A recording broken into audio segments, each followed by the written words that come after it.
आइए तो अब हम लोग रिवाइज करेंगे टाइमिंग ऑफ रिव्यू प्रोसीजर। बहुत ही आसान टॉपिक है, डिस्क्रिप्टिव क्वेश्चन के फॉर्म में पूछा जा सकता है, चांसेस कम है बट फिर भी हम लोग एक बार पढ़ लेते हैं। आ जाओ जरा मेरे साथ। हाँ जी, टाइमिंग ऑफ रिव्यू प्रोसीजर आसान है, पूछेंगे तो बच्चे घबरा जाएंगे इसलिए पढ़ा रहा हूं। नंबर 1, आप लोग रिव्यू प्रोसीजर कब लगा सकते हैं? बिफोर और ड्यूरिंग प्रिपरेशन ऑफ आईएफआई, पहली बात याद रखनी है। दूसरी बात, एग्जाम्पल, आप लोग अपनी अंडरस्टैंडिंग को अपडेट कर सकते हैं, एमओएम को रीड कर सकते हैं before the period ends. Update understanding MOM before the period ends. अच्छा जी, अर्ली प्रोसेस लगाएंगे, आपको सिग्निफिकेंट अकाउंटिंग मैटर आइडेंटिफाई करने में हेल्प मिलेगी। अच्छा, क्योंकि ऑडिटर ही है, एनुअल फाइनेंशियल स्टेटमेंट का ऑडिटर ही है जो रिव्यू कर रहा है, तो क्या वो अपने ऑडिट प्रोसीजर भी कॉन्करेंटली लगा सकता है? आंसर इज यस, इससे एफिशिएंसी बढ़ेगी। इसी बात को मैंने आपको सिखाया था कि आप लोग स्क्रिबलिंग कैसे करेंगे। ये देखिए, मैंने आपके लिए यहां पे स्क्रिबलिंग भी कर रखी थी बिफोर और during the preparation of IFI. Example, understanding और रीडिंग कर सकते हैं before the end of the period. Early करेंगे आप लोग अपने रिव्यू प्रोसीजर तो आप लोग इश्यूज को आइडेंटिफाई कर पाएंगे, और ऑडिट प्रोसीजर भी आप लोग कॉन्करेंट लगा सकते हैं ताकि आपकी एफिशिएंसी इंक्रीज हो जाए।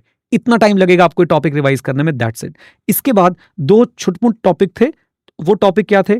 क्या आपको इंक्वायरी लेटर भेजना है एंटिटी के लॉयर को? तो usually does not require, review में it is not required, but अगर आपको कुछ डाउट्स हैं on compliance with LR etcetera, litigation से रिलेटेड कुछ डाउट्स हैं तो आप लोग भेज सकते हैं। Then events up to the date of review report, तो रिव्यू रिपोर्ट के डेट तक के जो इवेंट्स हैं उसके लिए मैं मैनेजमेंट से इंक्वायरी करूंगा whether there are certain events which require adjustment और डिस्क्लोजर, और इसके बाद के जो डेट्स, इसके बाद के जो इवेंट्स हैं उनके लिए हम लोग जो है वो कोई भी चेकिंग नहीं करते हैं। अच्छा जी, देन उसके बाद ये बहुत इंपॉर्टेंट टॉपिक है, रिवीजन वीडियो में भी मार्क करवा रहा हूं, इसमें से क्वेश्चन आने के हाई चांसेस हैं। Assessment of entity's ability to continue as a going concern, right. सबसे पहली इंक्वायरी क्या होगी? पहली इंक्वायरी होगी, क्या मैनेजमेंट ने चेंज की है अपनी असेसमेंट ऑफ ईएसीजीसी? हाँ जी, क्या मैनेजमेंट ने चेंज करी है अपनी असेसमेंट ऑफ ईएसीजीसी? इंक्वायरी करेंगे मैनेजमेंट से whether management has change assessment of EACGC. What is EACGC? Entity's ability to continue as a going concern. Entity's ability to continue as a going concern, सबसे पहला मेरा ये सवाल आएगा। अच्छा जी, उसके बाद मैं क्या करने वाला हूं? उसके बाद अगर मुझे यानी ऑडिटर को क्या मिल गए हैं? इवेंट्स और कंडीशन, इवेंट और condition that is casting significant doubt on entity's ability to continue as a going concern.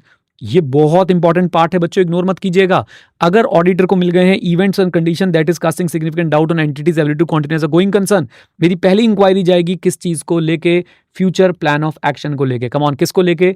Future plan of action को लेके, फीजिबिलिटी ऑफ दोज प्लान्स को लेके, and whether management believe that these plans are going to improve the situation. हाँ जी, whether management believe that these plan is going to improve the situation.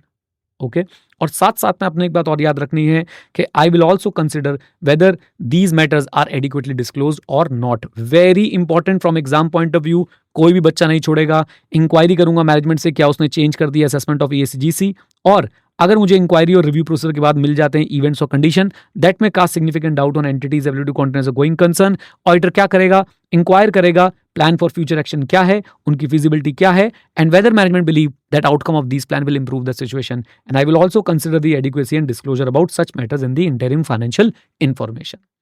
Okay, then इसके बाद evaluation of misstatement, ओकेश importance है, एक flow में पढ़ लीजिएगा। अगर सबसे पहले ऑडिटर को क्या मिल चुकी है? मिसस्टेटमेंट। ऑडिटर क्या देखेगा? Whether such misstatement are material. For this he will exercise his professional judgement and he will consider whether a material adjustment is required और नॉट। हाँ जी, I have to check whether the UCM are material. For this, I will exercise my professional judgment and I will also check whether material adjustment is required or not. And whenever I will come to a situation where I have to consider whether material adjustment is required or not, I will apply additional inquiry and other procedure. For example, अगर review procedure से मेरे पास एक question आ गया है कि जो significant sale transaction record हुई है ये इन अकॉर्डेंस विद एएफआरएफ है या नहीं है, तो ऑडिटर एडिशनल प्रोसीजर लगाएगा और इसको रिजॉल्व करेगा अपने इस क्वेश्चन को, ताकि वो कंक्लूजन एक्सप्रेस कर पाए अपनी रिव्यू रिपोर्ट में। ओके, अब वो एडिशनल प्रोसीजर क्या है? वो सीनियर मार्केटिंग एजेंट से, अपनी सीनियर मार्केटिंग वालों से अपनी बातचीत कर सकता है ट्रांजैक्शन को लेके, अकाउंटिंग वालों से, और सेल्स कॉन्ट्रैक्ट को पढ़ सकता है। This is very important, this part and this part. ये बी कैटेगरी में आप लोग डाल सकते हैं, लेकिन ये दोनों पार्ट मेरे हिसाब से ए कैटेगरी में आते हैं as far as SRE 2410 is concerned. Done? बोलिए हाँ या ना? Yes sir. अब हम लोग करेंगे मैनेजमेंट रिप्रेजेंटेशन की रिवीजन। ओके, बहुत सिंपल, बढ़िया टॉपिक, डायरेक्ट क्वेश्चन जो है पूछा जा सकता है। क्या कि बताओ जी, रिव्यू में एसआरई 2410 में मैनेजमेंट से कौन कौन सी रिप्रेजेंटेशन जो है वो लेनी है, मैनेजमेंट से कौन कौन सी रिप्रेजेंटेशन जो है वो लेनी है।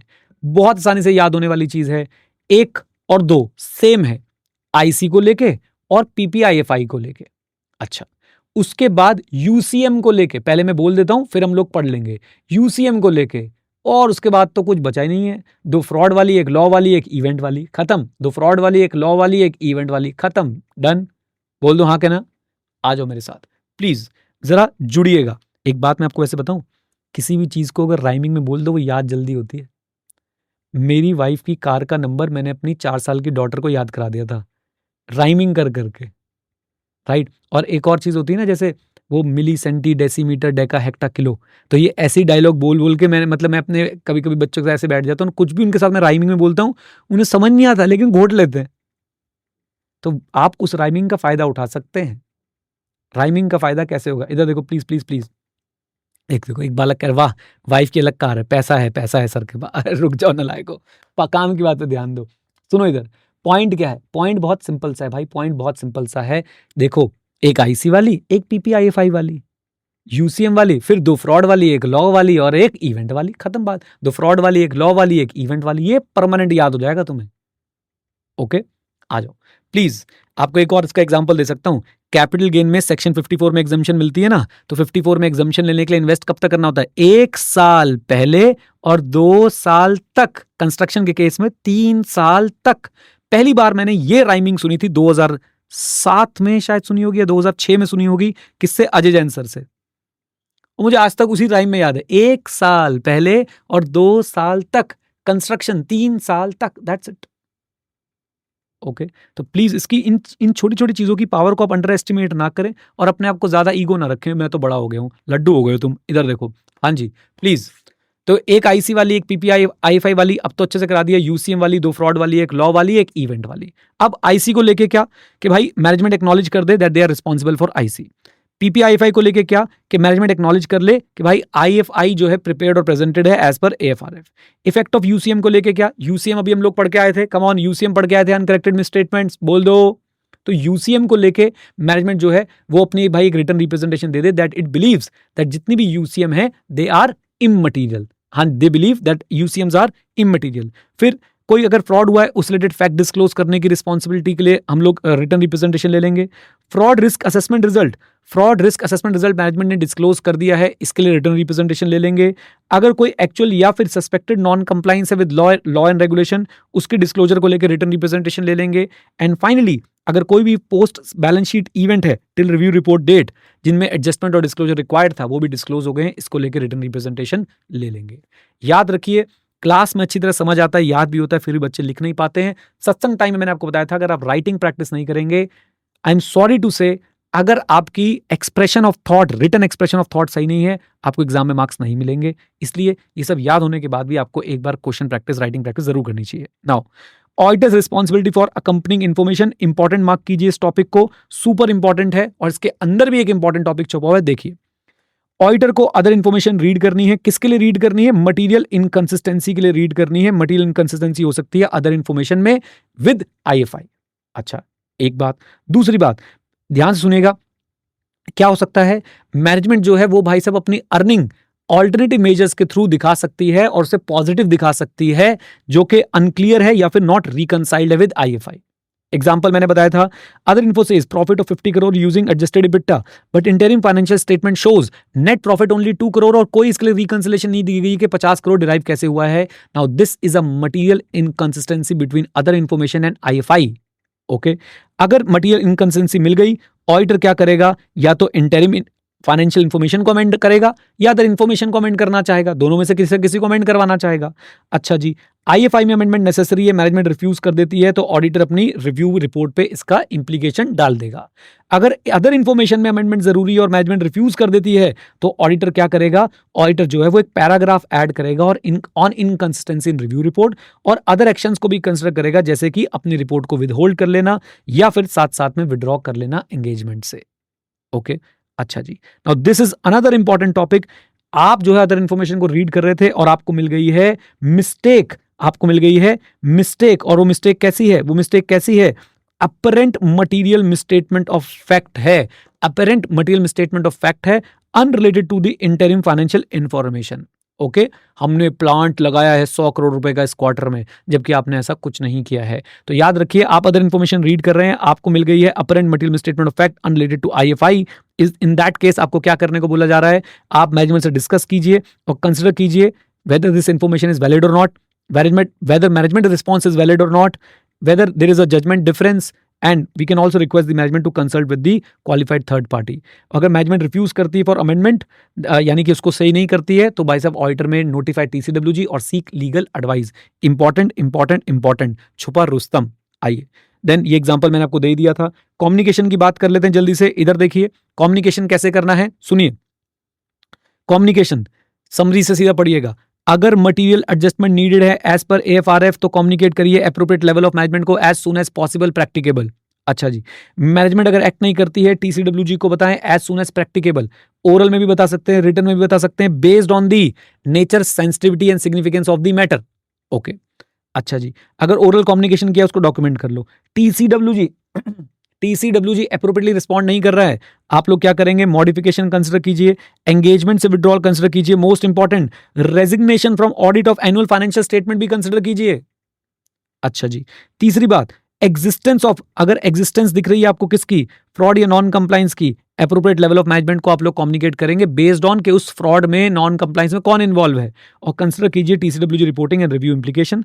देन गवर्नेंस रिलेटेड कोई मैटर है, फाइनेंशियल रिपोर्टिंग या डिस्क्लोजर से रिलेटेड जो रिस्पॉन्सिबिलिटीज हैं उनसे रिलेटेड कोई मैटर है, तो टीसीडब्ल्यूजी को कम्युनिकेट आपने करना है। डन? आइए, आओ जी आओ, नाउ रिपोर्टिंग पे चलते हैं। बेसिकली फॉर्मेट ऑफ रिपोर्ट आपको दिखाने वाला हूं। टाइटल सबको क्लियर है, एड्रेस सबको क्लियर है। मैं आपको इसकी एक प्रैक्टिकल रिपोर्ट दिखा भी दूंगा जो आईसीआई के स्टैंडर्ड है, उसके पीछे इलस्ट्रेशन लगी होती है, वो आपको दिखा दी जाएगी। टाइटल हो गया, एड्रेस हो गया। सत्यजीत, ये तुम्हारे लिए बोला था भाई। Now identification of IFI, title of each statement and date and period covered by such statement. D और ई, जरा ध्यान से, डी और ई आपको फंसाया जा सकता है, इसलिए ध्यान से सुनिएगा। अगर IFI complete set of general purpose financial statement है जो फेयर प्रेजेंटेशन फ्रेमवर्क को यूज करके बनाया गया है, तो मैनेजमेंट की रिस्पॉन्सिबिलिटी लिखेंगे that management is responsible for preparation and fair presentation as per AFRF. अगर और कोई केस है, यानी कि कंप्लीट सेट नहीं है, फेयर प्रेजेंटेशन फ्रेमवर्क नहीं है, तो उस केस में management is responsible for preparation and presentation as per AFRF. बताइए, ये क्लियर है आपको दोनों पॉइंट्स? Come on. अच्छा, इसके बाद हम एक स्टेटमेंट देंगे, भाई ऑडिटर रिस्पॉन्सिबल है किसके लिए? कंक्लूजन एक्सप्रेस करने के लिए ऑन आईएफआई बेस्ड ऑन रिव्यू। फिर उसके बाद ये स्टेटमेंट बहुत important exam point of view से, हम बताएंगे रिव्यू जो है एज पर एसआरई 2410 हुआ है, इंक्वायरीज की है, एनालिटिकल और अदर रिव्यू प्रोसीजर लगाए गए। Review as per SRE 2410, inquiry की है उन लोगों से जो रिस्पॉन्सिबल है फाइनेंशियल और अकाउंटिंग मैटर के लिए, एनालिटिकल और अदर रिव्यू प्रोसीजर लगाए गए हैं। अच्छा जी, देन उसके बाद ये भी एक बहुत इंपॉर्टेंट स्टेटमेंट, क्या स्टेटमेंट है? रिव्यू स्कोप में ऑडिट से कम है, assurance on all significant matters नहीं है, और ऑडिट ओपिनियन नहीं है। रिव्यू स्कोप में ऑडिट से कम है, assurance on all significant matters नहीं है, और ऑडिट ओपिनियन एक्सप्रेस नहीं है। डन? आइए, देन इसके बाद जरा इन दोनों को देखिएगा। ये आपका एक्सप्रेशन ऑफ कंक्लूजन पैराग्राफ है, और ये भी डिपेंड करता है क्या GPFS complete set of financial statement plus fair presentation framework था। अगर हाँ, तो यहां पे ऑडिटर बोलेगा whether anything has come to his attention,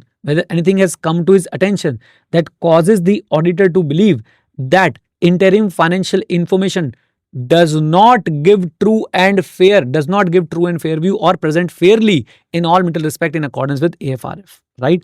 और अगर ये वाला केस नहीं है, यानी कि भाई complete set GPFS fair presentation framework नहीं है, तो आप लोग सिंपली क्या बोलेंगे? Whether anything has come to the auditor's attention that causes the auditor to believe that interim financial information is not prepared in all material respect as per applicable financial reporting framework। फिर तो कुछ नहीं है, date, place, signature and membership और registration number firm का, ये auditor का, और साथ में यूडिन भी लगा दिया जाएगा। डन? बोल दो। लीजिए, ये हो गई हमारी इस पार्ट की भी रिवीजन यहाँ पे आके समाप्त। और अब हमारे जो टाइप्स ऑफ ओपिनियन वगैरह बचे हैं वो आपको पढ़ा दी जाएंगे, बिल्कुल चिंता करने की जरूरत आपको नहीं है। ओके, चलो जी चलो, ऑल द बेस्ट।